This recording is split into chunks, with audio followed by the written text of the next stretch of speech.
7 de la mañana con 36 minutos, 7 con 36 minutos, en Punto Noticias, primera emisión. Saludamos ya vía telemática al economista Santiago García, presidente del Colegio de Economistas de Pichincha, que está con nosotros. ¿Cómo está, economista García? Qué gusto saludarle a los tiempos. Buenos días, bienvenido.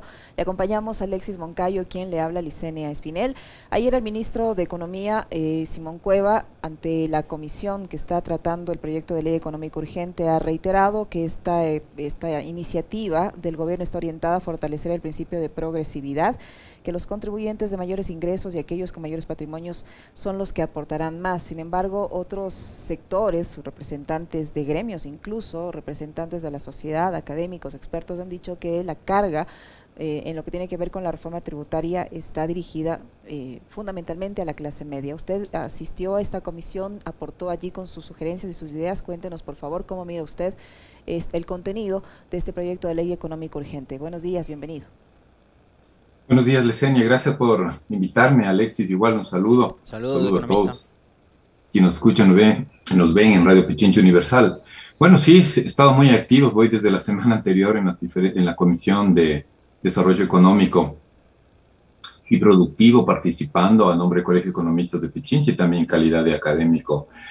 Quizás vamos por partes. Lo primero que debo decir es que el país necesita una reforma tributaria. Empecemos por ahí. O sea, creo que ya ha pasado mucho tiempo. La primera reforma que se hizo moderna, para decirlo de alguna manera, fue en el 2007. Luego un conjunto de reformas que se han ido consolidando o se fueron realizando a partir del 2007. Pero creo que el país necesita un nuevo sistema tributario. Ya no es funcional a lo que hoy necesitamos los ecuatorianos. Creo que hay que partir de eso. Segundo, me parece que la propuesta del gobierno es perfectible. Creo que un extremo, no debatirla, no discutirla y que pase por el Ministerio de la Ley es imposible. Eso no lo vamos a permitir, no debe permitirse. Y lo otro, no hacerla tampoco. O sea, ahí no coincidiría con algunos planteamientos que mejor no, dejemos para otro momento, ¿no? Hoy el país necesitamos construir un sistema tributario que nos permita manejarnos durante todo este periodo post-pandemia. Vamos a requerir mucha inversión, vamos a requerir más gastos en salud, en educación, y parte de esto puede ser una fuente permanente. Ahora, entrando a materia, no estoy tan seguro, y no es así, me parece, pero podemos debatirlo, que todo esto se cargue en la clase media. Cito un estudio de la CEPAL, y eso es interesante ponerlo en el debate. La recolección de impuestos en América Latina no se basa en los aportes de las personas naturales, como usted, como Alexis, como yo mismo, la gente que nos escucha, sino que en América Latina, de una u otra manera, las clases medias en particular, no hemos pagado los suficientes impuestos que deberíamos pagar, por una serie de exoneraciones, serie de deducciones, por el tema de la crisis. Entonces, yo tengo el planteamiento al revés. Aquí no es que se carga sobre la clase media, sino que no estamos acostumbrados a pagar. Me parece que ha llegado el momento de que sacrifiquemos un poquito. Hoy por hoy, la mayoría de ecuatorianos, su ingreso promedio está por debajo de los 500, 600 dólares mensuales. La gran mayoría no llega pues a niveles razonables de ingreso, pero entonces eso creo que está bien. No tenemos que topar a la gente que tiene esos niveles de ingresos, como digo, 500, 600 dólares, que es en promedio, que gane el 80% de ecuatorianos. El resto sí nos toca aportar, y esa es mi posición, pero no a cambio de nada. Por ejemplo, se está haciendo una racionalización de las exoneraciones tributarias, de las deducciones que se hacen en las empresas. O sea, lo que creo es que si logramos sostener este momento, un buen diálogo, si logramos entendernos entre todos y todos estamos dispuestos a aportar, creo que esto puede salir bien. Si cada quien decimos, no, a mí no me tope, pero es que si yo, claro que pagaba cero, gano 2.400 dólares, y cualquier valor que me pongan va a ser un incremento del 100%. Claro, es que pagaba cero. Entonces eso, mi planteamiento más bien es tranquilizarnos en esos debates, mirar que tampoco se nos cargue a las clases medias, pero sí el mensaje político es directo. Señores, nos va a tocar hoy sí pagar un poquito más, profesionales, gente que podemos o tenemos hoy ya el privilegio de ser esa minoría, de tener un trabajo formal, me parece que sí. Y luego el resto, las contribuciones especiales a los patrimonios. Ayer conversaba con un amigo, me decía, Puede haber un caso que una persona tiene una casita de 1.200.000, Alexis, una casita, y entonces de pronto sí, es tercera edad, ¿y cómo va a pagar? O sea, si no estamos dispuestos a hacer un esfuerzo cada uno de nosotros, entonces no estamos maduros para una reforma tributaria. Si estamos maduros y estamos dispuestos a debatir, señores, aquí hay que vamos, cada uno de nosotros a poner un poco más de lo que veníamos poniendo en materia de impuestos. ¿Cómo está, economista? Qué gusto poder conversar con usted. Yo ahora tengo dos inquietudes que, digamos, más bien a manera de precisión, quisiera que usted las profundice. No hemos pagado lo suficiente, dice, ¿no? En tema de impuestos, pero digamos, eso va en contradicción con el relato que durante los últimos 14, 15 años nos impusieron determinados analistas económicos que nos decían todos los días que acá se pagan demasiados impuestos. Entonces, ¿con qué nos quedamos? ¿O con la versión de Mauricio Pozo o de Ramiro Crespo, o con lo que usted nos acaba de decir ahorita, que no pagamos mucho a las clases medias en Ecuador? Y otra, se necesita una reforma tributaria. Usted nos dice desde el 2007 no ha habido un cambio estructural en la ingeniería tributaria del Ecuador. ¿Hacia dónde debería caminar esa reforma tributaria, tomando en cuenta esto, de que acá no hemos pagado los impuestos como debíamos?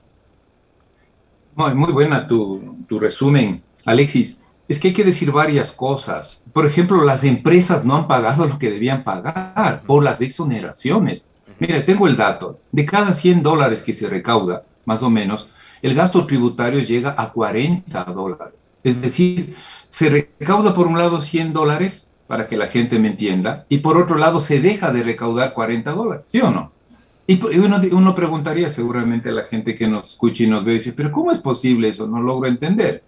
Lo que pasa es que tenemos una serie de deducciones, una serie de perdones, por ejemplo, en materia al sector empresarial. Entonces, eso está creado desde el 2010, se llama la Ley del Código Orgánico de la Producción y el Comercio y las Inversiones, el COPSIS, expedida en el 2010 en un gobierno de izquierda.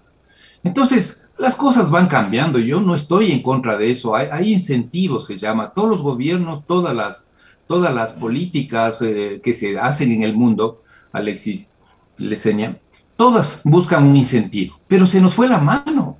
Pues claro, hay que decirle a Mauricio Pozo, a los compañeros, mire, o sea, tiene que haber incentivos tributarios, pero no al nivel que ha llegado, como acabo de decir, de $100, lo que se pierde por no recaudar son $40. Hay un dato que a mí me perturbador, en el sentido que llega un momento en que las empresas se vuelven mayoría las que no pagan.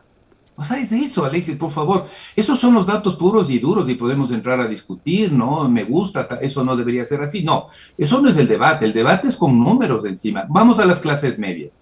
Vemos el estudio de la CEPAL y nos dice, en América Latina no es cosa del Ecuador. Empezamos a mirar, se recauda más o menos en impuesto a la renta de las personas, más o menos un 6% Producto Interno Bruto. Voy al caso del Ecuador, no recaudamos un 4% en comparación Producto Interno Bruto. Voy a los países ricos, en impuestos a las personas, y eso sí se lo sabe, la gente sí entiende. En Inglaterra, en los países nórdicos, le caen con un impuesto a la renta fuertísima, ¿no? Pero bueno, ahí es otro mundo, otra realidad, porque me dan un metro de calidad. Aquí en Quito ni siquiera hemos podido hacerle funcionar. Me dan una educación pública. Las mejores universidades en los países ricos son las universidades públicas, ¿sí o no?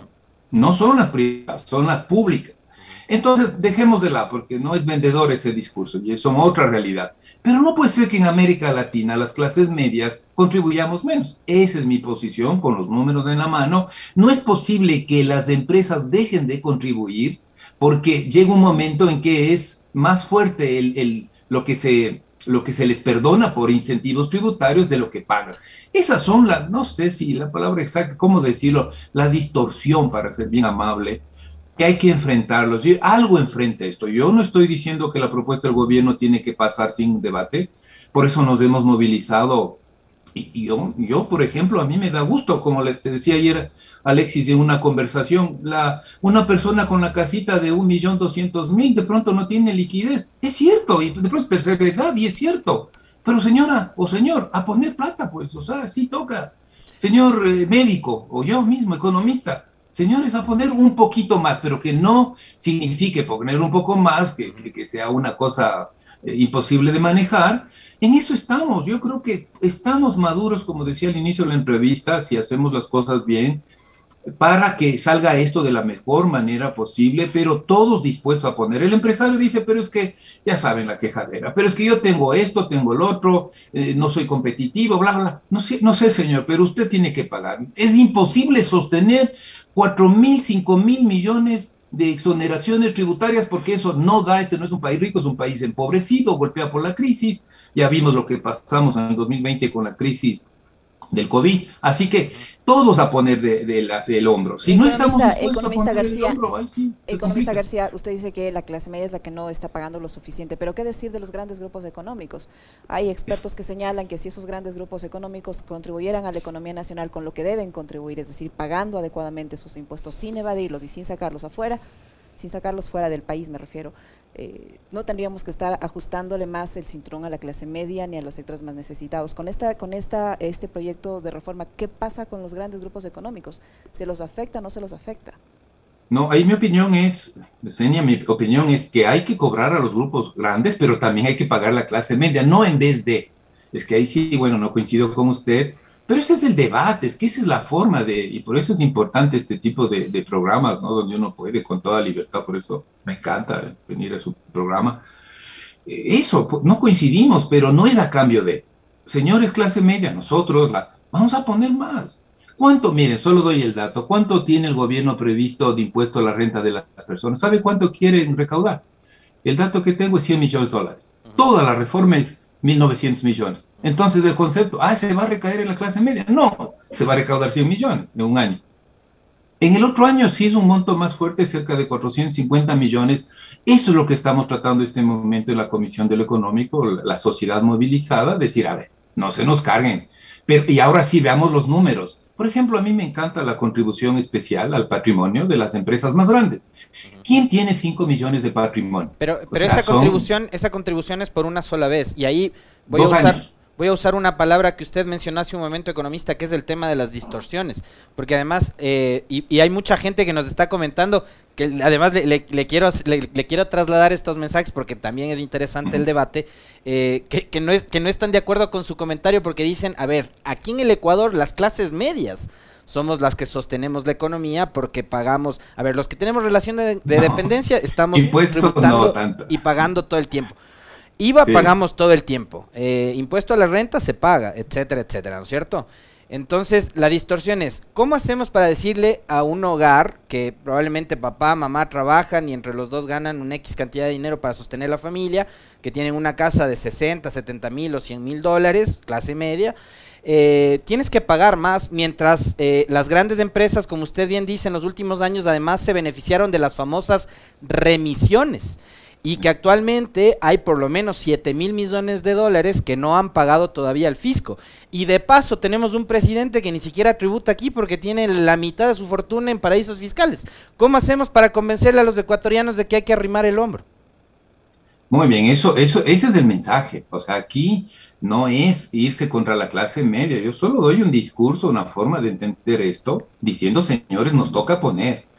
Es cierto, o sea, pero es que ayer, pongo un ejemplo, las clases medias tenemos nuestro vehículo. ¿Quién compra vehículos en este país? El pobre no, nosotros, clase media y la clase alta. Entonces decía, qué duro que es pagar el IVA, el ICE. Pues si hay que tener un carro de 40.000 dólares y pago el ICE, pues hay que pagar. Pero hay gente pobre que tiene un vehículo como herramienta de trabajo. Exacto, no exacto. Como, entonces, no como un lujo, o sea, y esa gente no es un lujo, pobre, pero es que yo no estaba refiriéndome a eso. Sí. Eso hay que exonerarlo, eso no tiene que pagar, evidentemente. Veamos lo que tenemos hoy sobre el papel, sobre lo que estamos discutiendo en la Asamblea Nacional. Vamos con números. A ver, ¿cuánto van a poner por las dos contribuciones, 2 años consecutivos del impuesto al patrimonio de las personas naturales?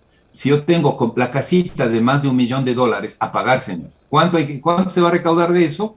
Y el otro, si tengo más de 5 millones de dólares de patrimonio en las empresas, no, es que no he ganado, es cierto, puede ser que tenga patrimonio y el 2020 perdí, lo siento, hoy tiene que usted pagar. Ese es el mensaje. Entonces ya le estamos pegando a las clases altas.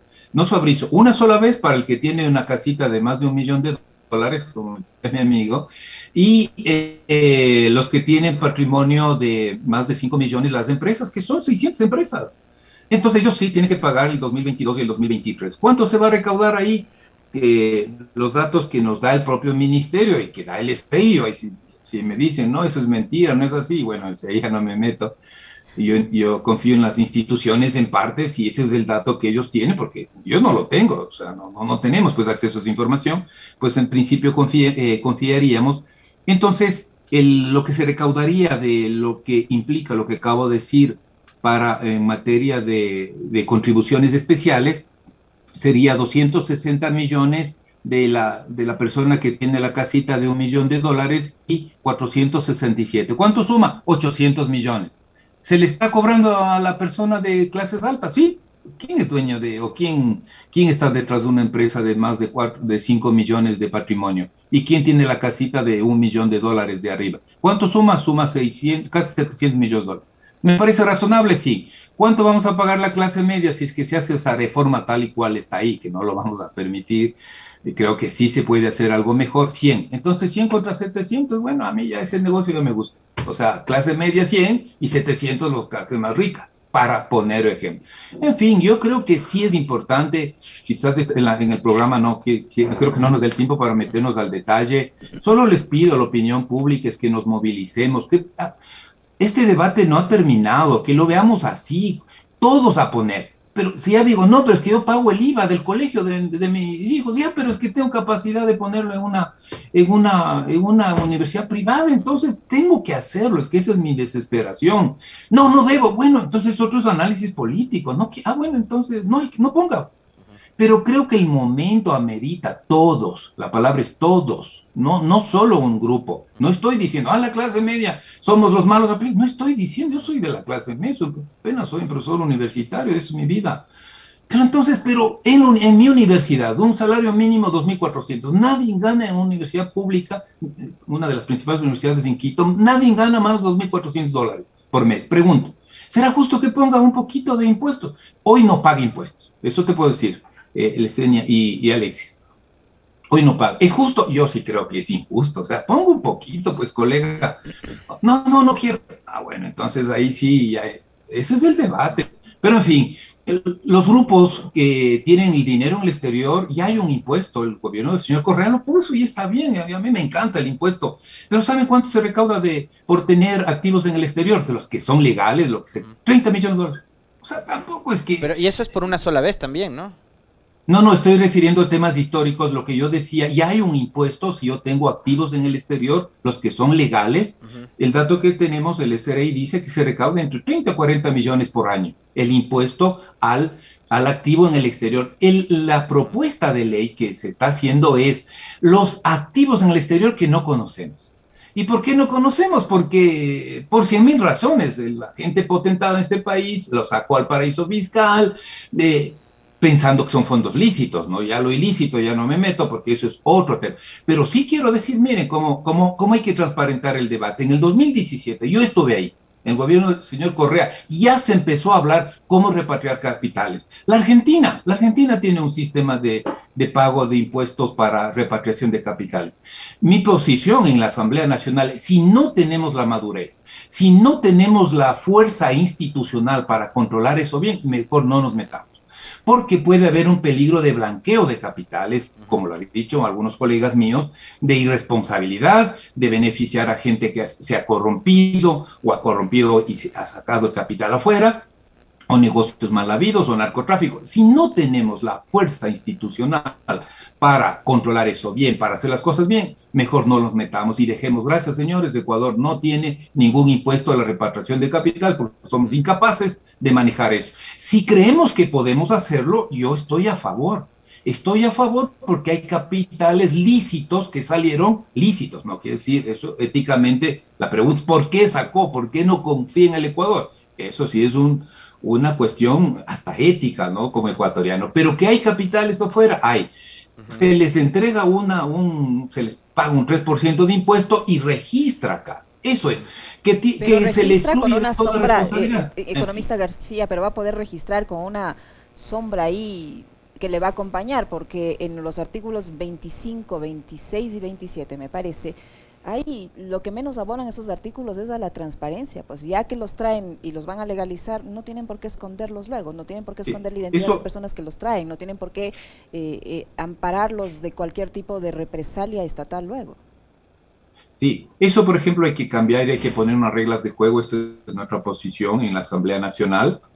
Creo que lo primero es, debemos de entender que son regímenes especiales y extraordinarios. No es, pues, o sea, la gente que, como digo, ya existe, se paga impuestos si se tiene un capital, un activo en el exterior, eso existe.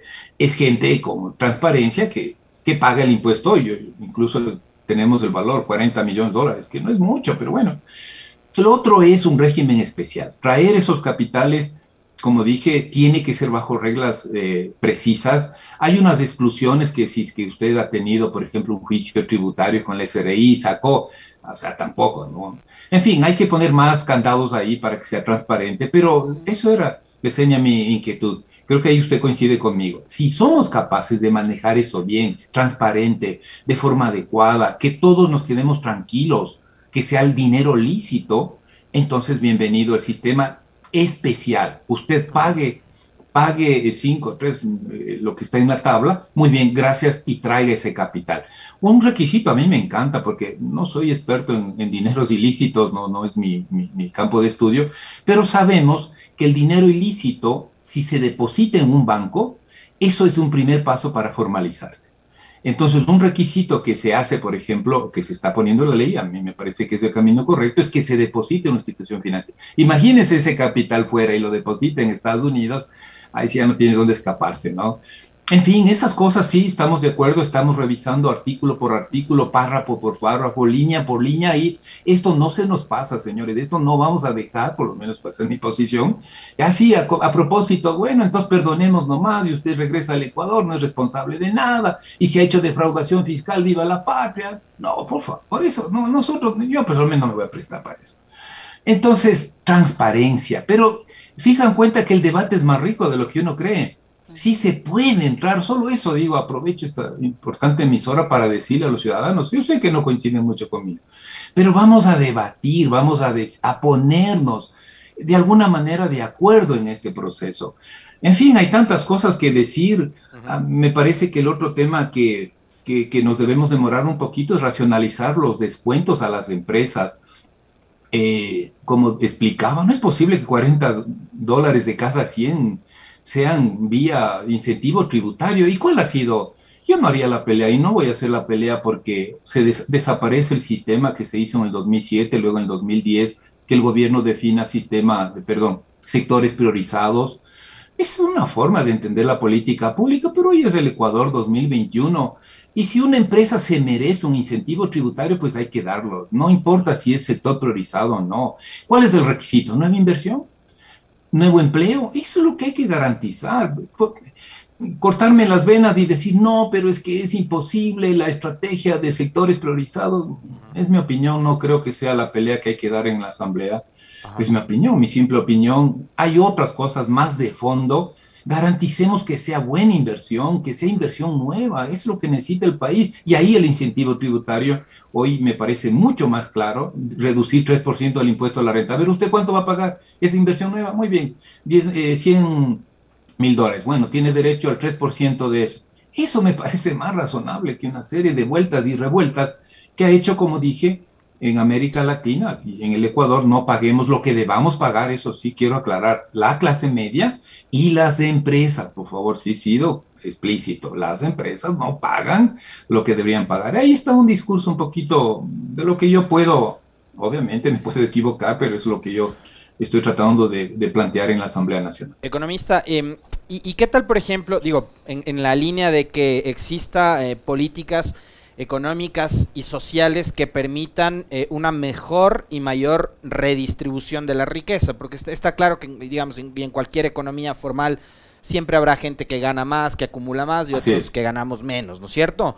Entonces, durante los años 2019 y 20, que hubo, digamos, una crisis económica que se profundiza con la sanitaria, hubo grupos económicos, no solo en el Ecuador, sino en el mundo entero, y ya sabemos vinculados además a qué tipo de giros o negocios, que fueron los que más ganaron. Digo, ¿no será quizás por ahí por donde se debería empezar, es decir, ustedes, o sea, farmacéuticas, supermercados, qué sé yo, fueron los que más beneficios sacaron de la pandemia, de la cuarentena, del encierro y más. Ustedes van a tener que apoyar y que poner y arrimar el hombro más que el resto de ecuatorianos. O sea, como para que la cosa además sea equilibrada, pues como para que no la gente de la clase media no crea que todo el muerto le estamos echando a ellos.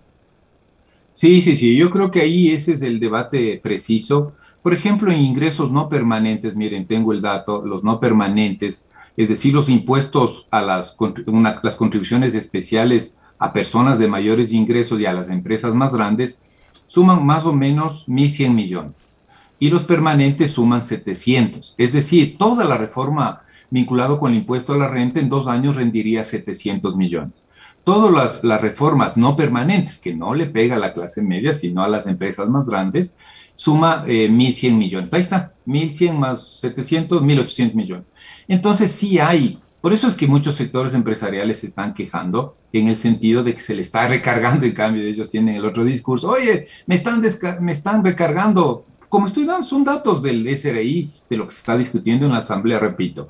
Los no permanentes son ingresos tributarios que se está planteando en la ley, correspondientes a la contribución al patrimonio de las personas y de las empresas. ¿Cuánto suma eso? Más o menos 1.100 millones. Los permanentes, las modificaciones del impuesto a la renta, un poco la racionalización de las deducciones tributarias, eso suma 700. ¿Dónde se está cargando? En las contribuciones no permanentes con 1.100 millones y 700 al impuesto a la renta. Y ahí hay las empresas hoy se están quejando en la ley la ley del 2019 bueno, las empresas siempre pasan quejándose, eso sí. Siempre se están Yo no he visto empresario en este país que no se queje nunca. Todo. Han vivido en una crisis perpetua, eso es verdad. Yo también desde que tengo uso de memorias han vivido quejando. Por eso es que hay que hablar con esta propiedad, ¿no? Yo creo que hay que plantear al sector empresarial. Yo también soy crítico de ese discurso. Nos ponen que $400 es el salario más alto de América Latina y ese discurso pierdo competitividad. Pero bueno, yo creo que lo importante este momento, como decía, y el planteamiento que tenemos desde varias organizaciones sociales, es momento de un pacto tributario. O sea, todos dispuestos a arrimar el hombro, pero en la vida real. O sea, nada de discursos, sino que todos estemos dispuestos. ¿Qué es un pacto? Pacto es ponernos de acuerdo entre todos, entre diferentes, no entre iguales, entre diferentes dispuestos a contribuir. Yo, por ejemplo, sí soy crítico del sistema de impuesto a la microempresa. Ya se elimina el sistema RICE, pero hay que poner otro alternativo y eso es lo que estamos pidiendo porque tampoco, ¿saben qué es un microempresario? Que vende $300,000 al año. Pregunto, si vendo 300,000 al año, ¿debo o no pagar impuestos?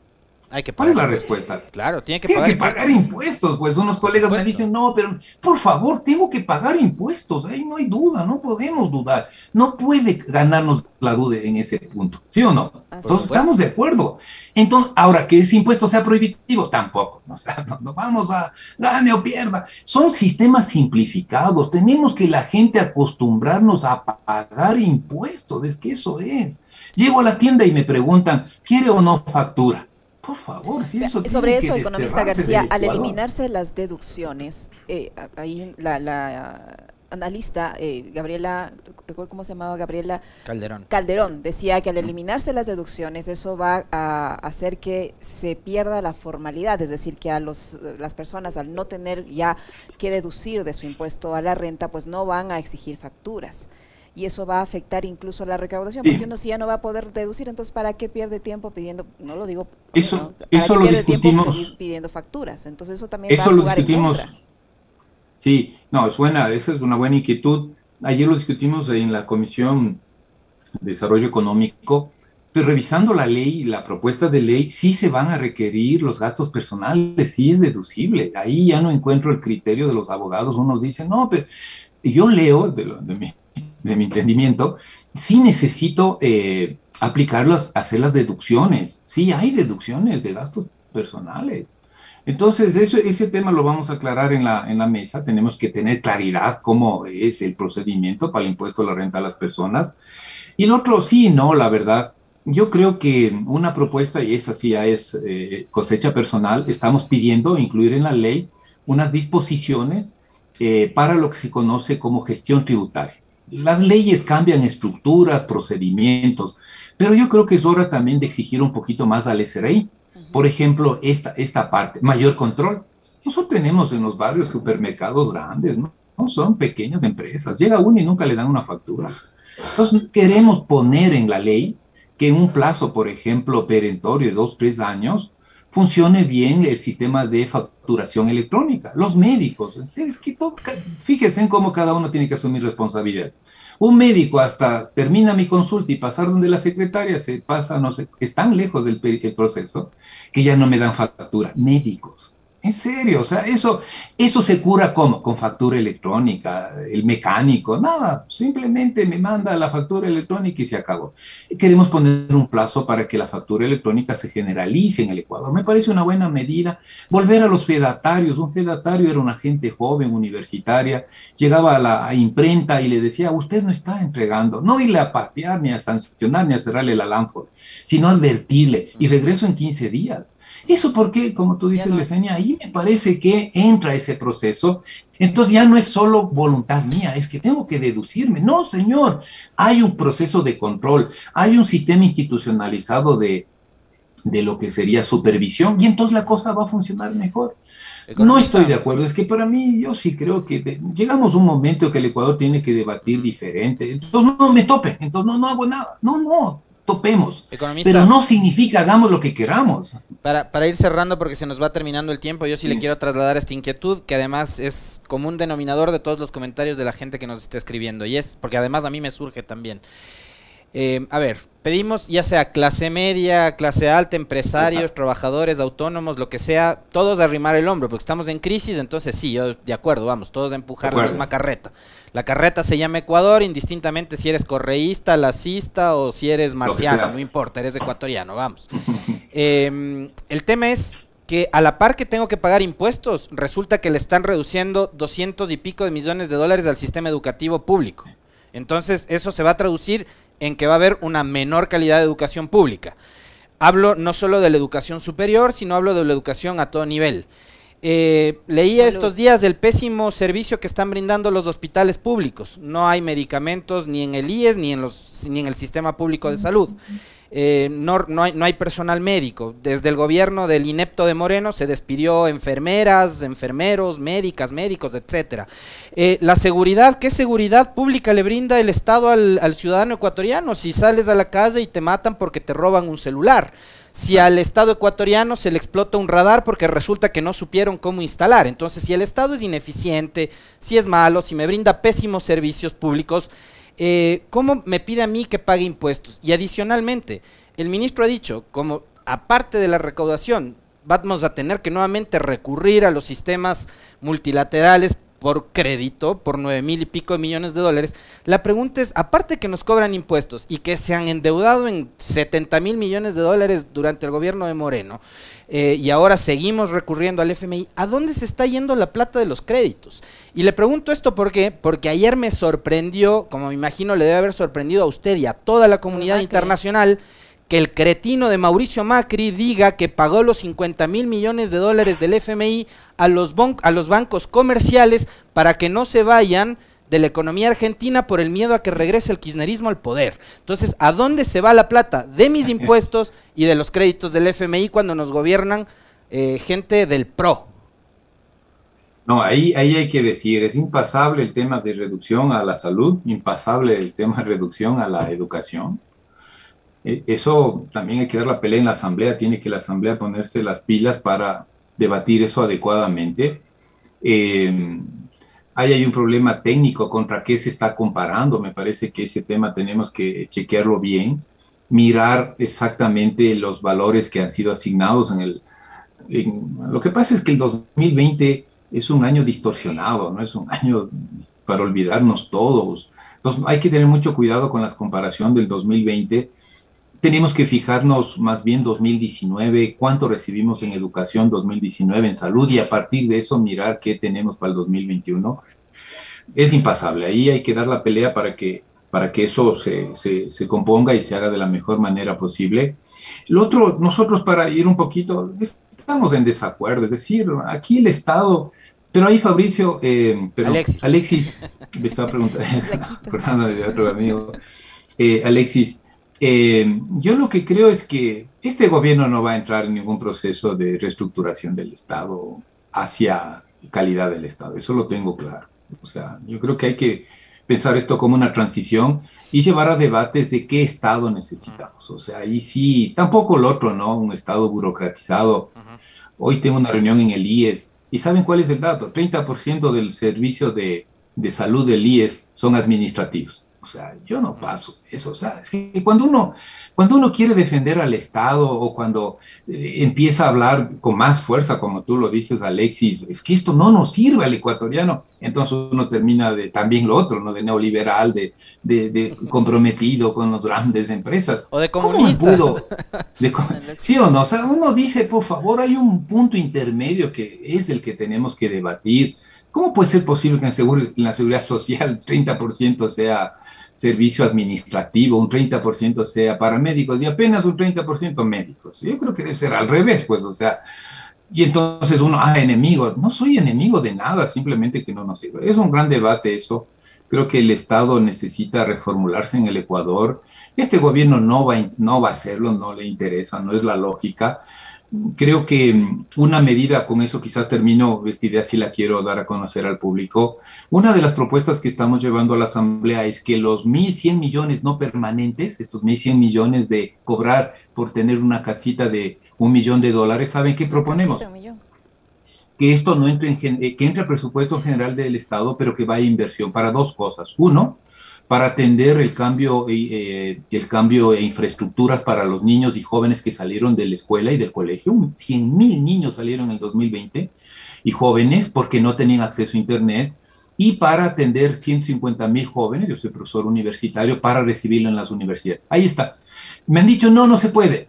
Lo vamos a demostrar que se puede, que ese dinerito no va a entrar a la burocracia, solo de las contribuciones de los más ricos y, no sé, de pronto ustedes están de acuerdo que vaya a estos dos puntos centrales, ¿no? Infraestructuras, contratación de nuevos maestros para la educación primaria y secundaria y para ampliar los cupos en las universidades. Ahí está. Eso podría equilibrar un poquito, no tengo la verdad la respuesta para todo el cambio que necesita el Estado, pero es cierto, si nos quejamos, uno sale y se pone en riesgo la vida. Ayer, al salir de la asamblea, un poco 7:30 de la noche, un miedo que tenía, caminar 30 metros en mi Quito amado, o sea, te dices, ¿qué pasa? O sea, ¿por qué esto? ¿Por qué nos pasa esto? En fin, pero miren, hay propuestas, podemos hacer propuestas para un poco equilibrar. Esto es una sociedad demasiado desigual, todos nos defendemos, todos exigimos del otro, pero ha llegado el momento también nosotros arrimar un poco más, que no nos carguen el peso, tranquilos, de eso pelearemos, no es la lógica eso, que las clases medias seamos los que paguemos los platos rotos, no nos corresponde, no debe ser así, en eso estamos, pero sí el discurso, mira, yo enfrento y no voy a irme hacia atrás. Y si tengo que pedir discurso y me he equivocado, pues seguro lo diré, pero esta vez todos a pagar un poquito más, desde el que más tiene al que menos tiene, tenemos que llegar a ese pacto tributario que yo lo llamo, dispuestos a sacar adelante a nuestro país. Muy amable, economista, muchísimas gracias por sus opiniones, la invitación, sus análisis. Gracias, economista. Santiago García, gracias, presidente. Alexis Liceña. Gracias a usted. Santiago García, presidente del Colegio de Economistas de Pichincha, que ha estado con nosotros, 8:15, una brevísima pausa, enseguida regresamos.